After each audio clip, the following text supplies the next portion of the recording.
ও মা, মা তুমি কি রান্না করছো? তোমাকে যে মাংস রান্না করতে বললাম, তুমি পেঁয়াজ ভাজছো কেন? আজকে তোকে পেঁয়াজ ভাজা দিয়েই ভাত খাওয়াবো, দেখিস। না না, আমি পেঁয়াজ ভাজাতে ভাত খাবো না। পাপাকে যে বললাম মাংস আনতে। আরে হ্যাঁ রে বাবা, মাংস এনেছে। তার আগে পেঁয়াজটা ভেজে নিচ্ছি লাল লাল করে, এবার মাংসটা দেব।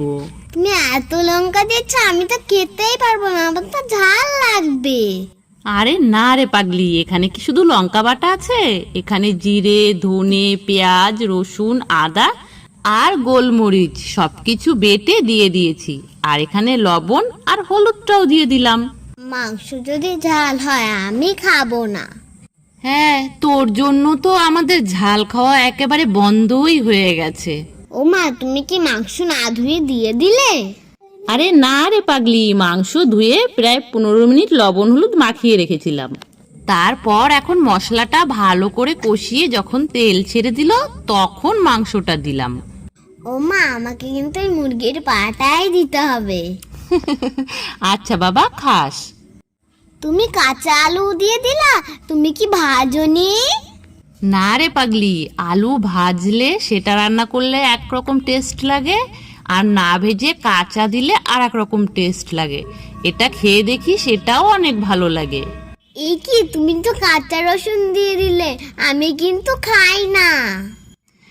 আরে রসুনটা এখন কাঁচা আছে, এটা যখন কষিয়ে একেবারে এর ভেতরে সমস্ত কিছু মশলা ঢুকে যাবে, তখন খেতে দারুণ লাগবে। এবার একটু গরম জলও দিয়ে দিলাম, দেখিস এবার তাড়াতাড়ি মাংসটা হয়ে যাবে। ও মা, তোমার হলো, আমার তো খিদে পেয়ে গেল। আমি জানি তো, যেদিন একটু বাড়িতে মাংস হয় সেদিন তোমার তাড়াতাড়ি খিদে পেয়ে যায়, ওর জন্য তো ঝটপট করছি। তুমি এত জল দিয়েছো কেন? মাংসতে তো দেরি হবে। হ্যাঁ রে বাবা, একটু বেশি করেই জলটা দিয়েছি। একটু গরম গরম পড়েছে না, একটু হালকা পাতলা মাংসের ঝোল করব। এটা কি মশলা দিচ্ছ মা?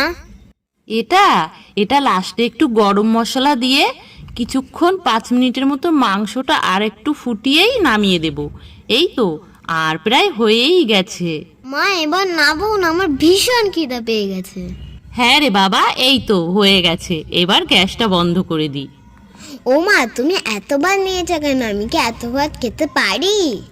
আমি জানি তো তুমি খেতে পারবে না, তোমাকে খাইয়ে দেব আর আমিও সঙ্গে খেয়ে নেব। তুমি আমাকে খাইয়ে দেবা, তুমি আমার সোনা মা।